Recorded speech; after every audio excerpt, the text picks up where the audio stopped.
Hey guys, number one Marmaduke fan here. We're looking at Marathon by Boaz Yankin and Joe Infernari.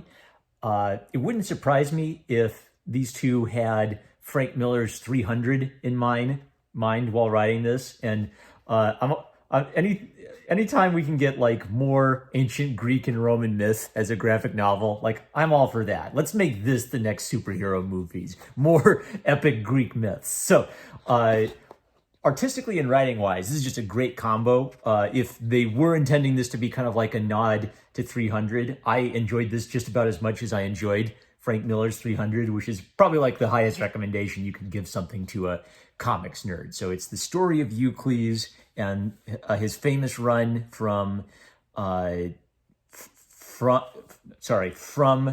Athens to Sparta and then to Marathon, to the Battle of Marathon. It also kind of gives us a broader view of the Battle of Marathon than just Euclides, but Euclides is the central character. One nice thing right off the bat, even before the credits page, it starts the theme of Euclides running as a way of kind of like building tension. So it almost kind of like naturally goes into the first page. So that's a nice touch. And then Infernari's, let me get that name right.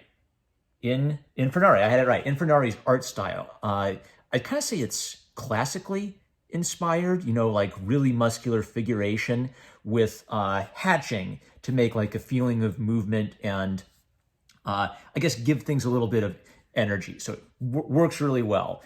I'm just gonna keep flipping through it to show you some cool stuff because there's a lot of cool stuff. So Euclides has a flashback to his childhood, and this is a nice touch. The present is symbolized in warm, kind of like reddish tones, and the past is symbolized in blue-gray tone. So we get a nice framing device for flashbacks and flash forwards without that cheesy thing where you have to say then, now, then, now. That's so cheesy. This is just like a really elegant way of getting around that problem. So Euclides has been running since childhood. He was a child slave, and by running in the Olympics and winning the Olympics, he was able to earn his freedom. So one neat thing about this world is I'm sure they're Hollywoodizing it a little bit, but they're basically willing to portray Greek culture as a brutal pre-modern time. So the tyrant king Hippias is angry that his bastard son lost the Olympics. So he takes his sword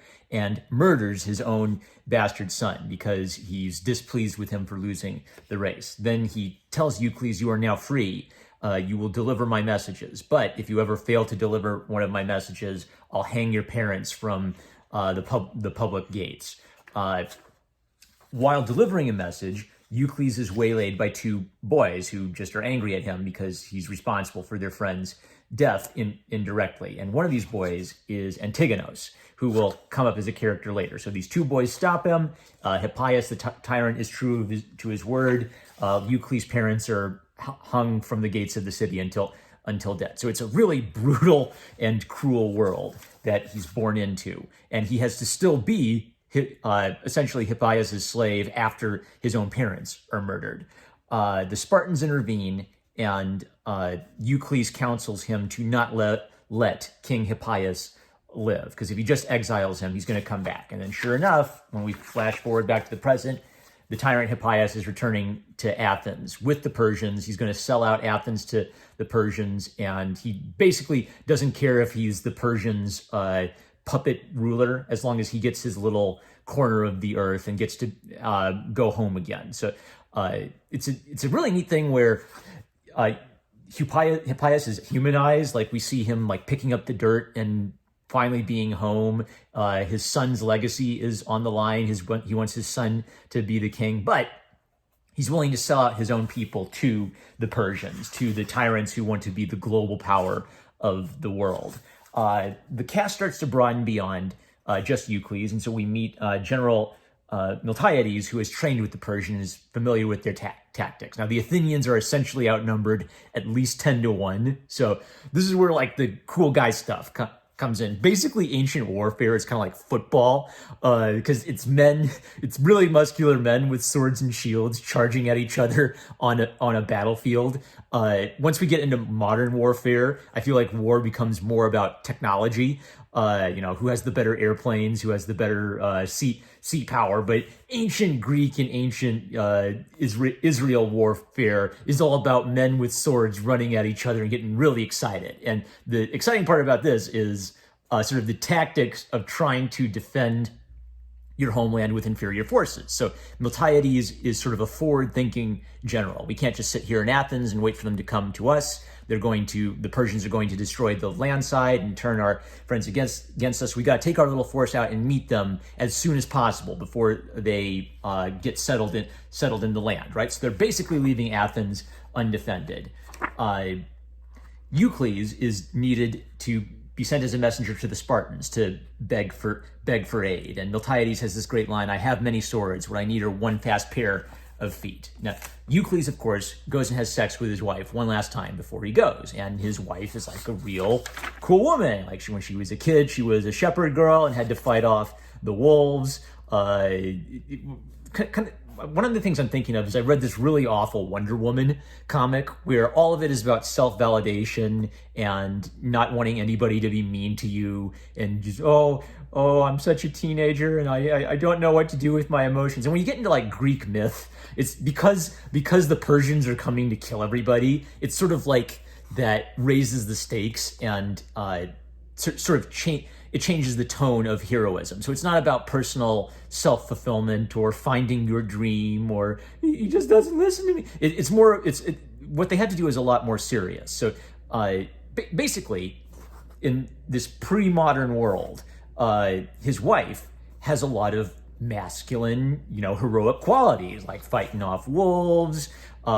She's probably going to have to prepare to fight if the Persians come to Athens.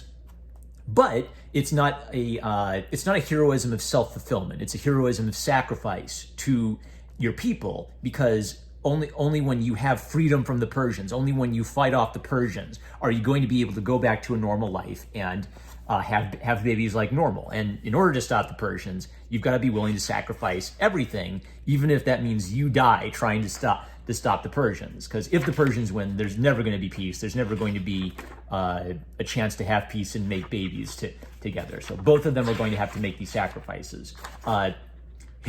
Eucles asks her to sacrifice to the god Pan and do it publicly while he's away, kind of as a way of signaling her confidence that he will return. Here's Hippias arriving and feeling the sand with his son. So Miltiades basically explains their tactics, that we're going to have to harry them just to distract them. We can't really meet them head on. We're going to trick them into thinking that it's just a little scouts, and then that'll lead them to where we want them to go. So in Sparta, what's kind of neat about this is if 300 is pro-Sparta and kind of makes fun of the Athenians, Marathon is very pro-Athens and makes fun of the Spartans again a bit. So the Spartan king has gotten older. He sort of doesn't like the Athenians because they're sort of country bumpkins, and they see the Athenians as elitists who look down on them. Leonidas makes a little cameo, and he sort of counsels them to go aid the Athenians and gets told to shut up if he knows what's good for him. So once Eucles learns that they can't expect aid from the Spartans anytime soon, he immediately starts running for home and is warned, you're wounded, you're probably going to die. Doesn't care, he's got to run off. So Miltiades and the Athenians make a kind of like little distracting move to lure the Persians out. Great scenes like horses charging down the mountains and flipping over, just that every great ancient Greece, ancient Rome war movie or war comic needs horses tumbling over cliffs into the abyss. So meanwhile, back at Athens, it's basically the women and old men and the infirm who are left behind. And we're seeing a contrast between the Spartan way of life, which is very traditional, and the Athenian way of life, which is democratic. And a flaw of the Athenian way of life is that everybody's yelling at each other in the markets and second-guessing General Miltiades. The mobs want to recall General Miltiades to defend Athens. In the midst of this, Eucles' wife is seen running to the temple of Pan. And this is kind of like a shocking thing that wakes him up and kind of reminds everyone that she fully believes that her husband is going to come home to her. When she prays to Pan, Eucles sort of sees a goat wandering the mountains. And when he follows it, he seems to miraculously arrive 50 miles closer to his destination. So he believes that his wife's god, Pan, has miraculously saved him when he didn't expect to be able to live long enough to deliver his message. Once he delivers his message, he then supermanly asks to join the fight against the Persians. There's a great moment where, as they're all second guessing and they're not sure if they can do this, Eucles runs around banging his helmet on his shield, and that makes them realize Eucles is with us. Once you become like the manliest man in all of Athens, then you being for the army itself becomes like, yes, how can we possibly lose? We've got Eucles with us. Bro, we're kings, we can do this.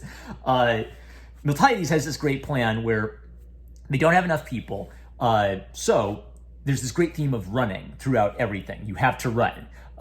So he knows that the Persians will fire a volley of arrows when they're within 200 yards. So his plan is get to 200 yards, then get everyone in one line and run in full armor, top speed. That way the arrows will fall behind us and we'll basically get in underneath their arrow fire. It's a completely risky plan that could be completely disastrous, but it's a great example of doing something that's almost suicidal because the enemy won't expect it, and that'll let us get in quickly and then get out. So there's this great scene where the Persians see them coming, and then they spread out their ranks, and it looks like they're multiplying, and the Persians start freaking out. Like this is a dumb plan because all Greek warfare is about having a strong phalanx that you don't let them break. This essentially weakens the phalanx, but creates an illusion that wigs out the Persians a little bit.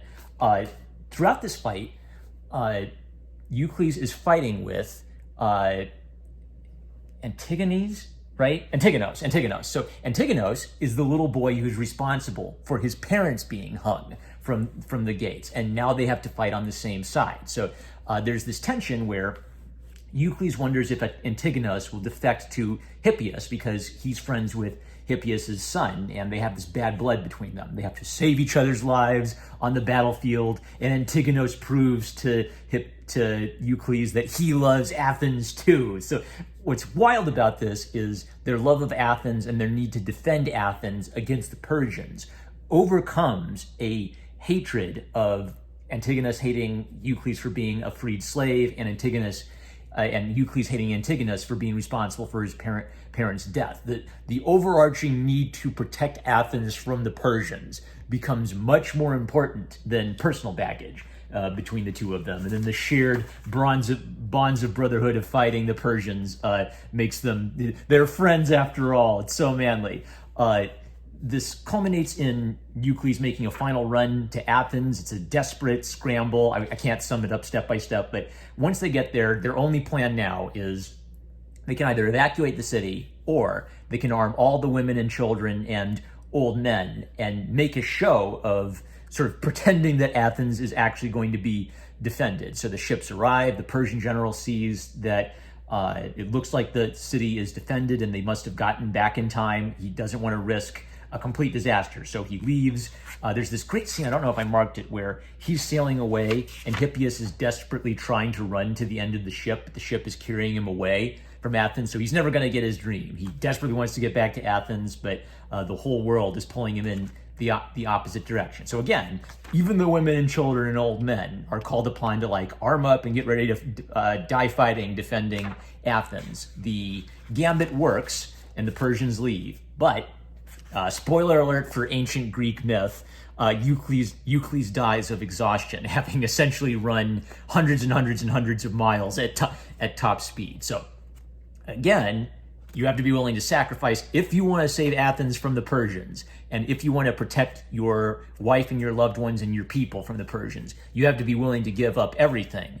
Eucles gives up everything. It costs him his life. So it's a tragedy, but it's a tragedy where he gave up everything, ironically, to be with his wife. He doesn't get to be with his wife at the end, but he creates a safety and freedom for Athens so that way of life can go on without being ruled by the Persians. By First Second. What a great First Second book. All right, so I would put this on par with 300. It has all the great ancient Greek warrior stuff that you'd like in 300, and a absolutely fantastic writer-artist combo.